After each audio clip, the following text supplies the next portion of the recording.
Hello everyone. आज हम पढ़ेंगे लूकस टेस्ट के बारे में। तो लूकस टेस्ट का यूज़ किस लिए होता है? लूकस टेस्ट का यूज़ हम करते हैं प्राइमरी, सेकेंडरी और टर्शियरी अल्कोहल को आपस में डिस्टिंग्विश करने के लिए हम जो है वो लूकस टेस्ट का यूज़ करते हैं। ओके, तो लूकस टेस्ट में होता क्या है? लूकस टेस्ट में हम रिएजेंट क्या यूज़ करते हैं? हम रिएजेंट लेते हैं जिंक क्लोराइड और हाइड्रोक्लोरिक एसिड। जिंक क्लोराइड और हाइड्रोक्लोरिक एसिड जो है हम रिएजेंट यूज़ करते हैं और इसको कलेक्टिवली क्या बोलते हैं? लूकस रिएजेंट। ओके, तो इस टेस्ट में होता क्या है? इस टेस्ट में क्या होता है, हम जो अल्कोहल होता है ना, अल्कोहल को रिएक्ट करते हैं किसके साथ? लूकस रिएजेंट के साथ, और हमारे पास फॉर्मेशन होती है किसकी? अल्काइल क्लोराइड की। ओके, अल्काइल क्लोराइड की। अब इस अल्काइल क्लोराइड के फॉर्म होने से क्या होता है, हमारा जो सोल्यूशन है ना उसमें क्या आ जाती है? वाइट टर्बिडिटी आ जाती है। ओके, क्या आ जाती है? वाइट टर्बिडिटी आ जाती है। अब ये वाइट टर्बिडिटी आने में कितना टाइम लगता है, उसी के बेसिस पे है जो हम अल्कोहल को क्लासिफाई करते हैं कि वो प्राइमरी अल्कोहल है, सेकेंडरी अल्कोहल होएगा कि टर्शियरी अल्कोहल होएगा। समझ में आया? क्या करते हैं, अल्कोहल को हम लूकस रिएजेंट के साथ रिएक्ट करते हैं, क्या होता है हमारे पास? न्यूक्लियोफिलिक सब्स्टिट्यूशन रिएक्शन होती है और हमारे पास जो है अल्काइल क्लोराइड की फॉर्मेशन हो जाती है।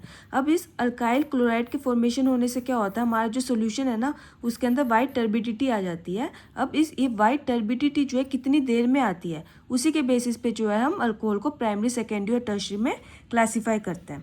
ठीक है, फॉर एग्जाम्पल जब अगर वो अल्कोहल हमारा प्राइमरी होगा ना तो उसके अंदर वो टर्बिडिटी आएगी नहीं। जब हम उसे हीट करेंगे ना तभी वो सोल्यूशन क्या होगा? टर्बिड होगा।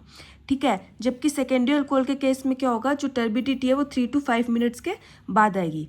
टर्शियरी अल्कोहल क्या होगा? टर्शियरी अल्कोहल के केस में टर्बिडिटी जो है इमीडिएटली आ जाएगी।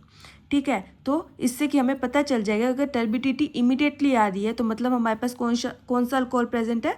टर्शियरी अल्कोहल प्रेजेंट है। अगर 3 से 5 मिनट के बाद आ रही है तो मतलब हमारे पास सेकेंडरी अल्कोहल प्रेजेंट है।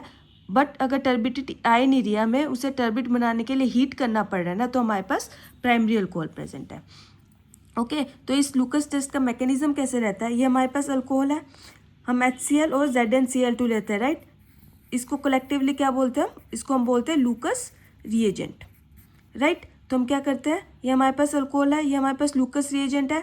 अब देखो यहाँ पे OH के पास लोन पेयर ऑफ इलेक्ट्रॉन है, ये क्या करते हैं, यहाँ पे अटैक करते हैं H के ऊपर और यहाँ से Cl बाहर चला जाता है और हमारे पास ये बन जाता है। अब ऑक्सीजन को अपना lone pair of electron oxygen को अपना पॉजिटिव चार्ज क्या करना है? कैंसिल आउट करना। तो यहाँ से बॉन्ड टूटेगा और हमारे पास क्या होगी? कार्बोकैटायन की फॉर्मेशन हो जाएगी।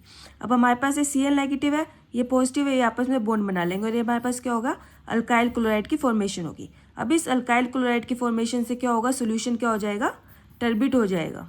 ठीक है, अब क्योंकि देखो अब यहाँ पे क्या हो रहा है, हमारे पास कार्बोकैटायन की फॉर्मेशन हो रही है ना। अब हम सब जानते हैं टर्शियरी कार्बोकैटायन सबसे ज़्यादा स्टेबल होता है, फिर सेकेंडरी होता है, फिर क्या होता है? Primary, right. क्योंकि टर्शियरी कार्बोकैटायन सबसे ज़्यादा स्टेबल है, ये क्या होगा? जल्दी बनेगा। और जल्दी बनेगा क्यों? क्योंकि क्या है, सबसे ज़्यादा स्टेबल है, बनना चाहेगा, इसीलिए जो है वो टर्शियरी अल्कोहल जो है सबसे ज़्यादा ईजिली जो है क्लोराइड बना लेता है और हमारे पास टर्बिडिटी की फॉर्मेशन हो जाती है। इसलिए रिएक्शन फास्ट होते हैं। क्यों? क्योंकि इसके मैकेनिज्म में हमारे पास कार्बोकैटायन की फॉर्मेशन होती है और टर्शियरी कार्बोकैटायन क्या रहता है? सबसे ज़्यादा स्टेबल रहता है। ठीक है, तो इस बेसिस पे क्या होता है, हमारे पास देखो अल्काइल क्लोराइड जो होता है वो इनसोल्यूबल होता है, जिसकी वजह से सोल्यूशन क्या हो जाता है? टर्बिड हो जाता है। हम क्या करते हैं, हम हमारे अल्कोहल को एक सोल्यूशन में डालते हैं। सोल्यूशन किसका होता है? जिंक क्लोराइड और HCl का, जिसे हम क्या बोलते हैं? लूकस रिएजेंट बोलते हैं। अब अल्कोहल तो इसके अंदर सोल्यूबल होता है, बट अल्काइल क्लोराइड क्या होता है? इसके अंदर इनसोल्यूबल होता है, जिसकी वजह से सोल्यूशन क्या हो जाता है? टर्बिड हो जाता है। ठीक है, तो इस बेसिस पे जो है हम प्राइमरी, सेकेंडरी और टर्शियरी अल्कोहल को एक दूसरे से क्लासीफाई कर सकते हैं। ओके, तो क्या होता है लूकस टेस्ट? हम प्राइमरी, सेकेंडरी और टर्शियरी अल्कोहल को रिएक्ट करते हैं किसके साथ? लूकस रिएजेंट के साथ। लूकस रिएजेंट क्या होता है? जिंक क्लोराइड और हाइड्रोक्लोरिक एसिड का एक सोल्यूशन होता है। ठीक है, फिर क्या होता है? न्यूक्लियोफिलिक सब्स्टिट्यूशन रिएक्शन होती है, हाइड्रोक्सिल ग्रुप जो है वो रिप्लेस हो जाता है किससे? क्लोरीन से। और किसकी फॉर्मेशन हो जाती है? अल्काइल क्लोराइड की। अल्काइल क्लोराइड की फॉर्मेशन होने से क्या होता है? हमारा सोल्यूशन क्या हो जाता है? टर्बिड हो जाता है। अब वो टर्बिडिटी कितनी देर में आती है, उस बेसिस पे हम क्या करते हैं? प्राइमरी, सेकेंडरी और टर्शियरी अल्कोहल को क्लासीफाई करते हैं। अगर टर्बिडिटी इमीडिएटली आ जाती है तो वो कौन सा है? टर्शियरी। थोड़ी देर बाद आती है 3 से 5 मिनट के बाद, तो वो है सेकेंडरी। अगर आती ही नहीं है, हमें उसे टर्बिड बनाने के लिए हीट करना पड़ता है, तो वो क्या है? प्राइमरी अल्कोहल है। ओके, और इसके अंदर मैकेनिज्म में क्या होता है? हमारे पास कार्बोकैटायन की फॉर्मेशन होती है। ठीक है, तो यही था हमारा लूकस टेस्ट। आई होप आपको जो है समझ में आया होगा। Thank you.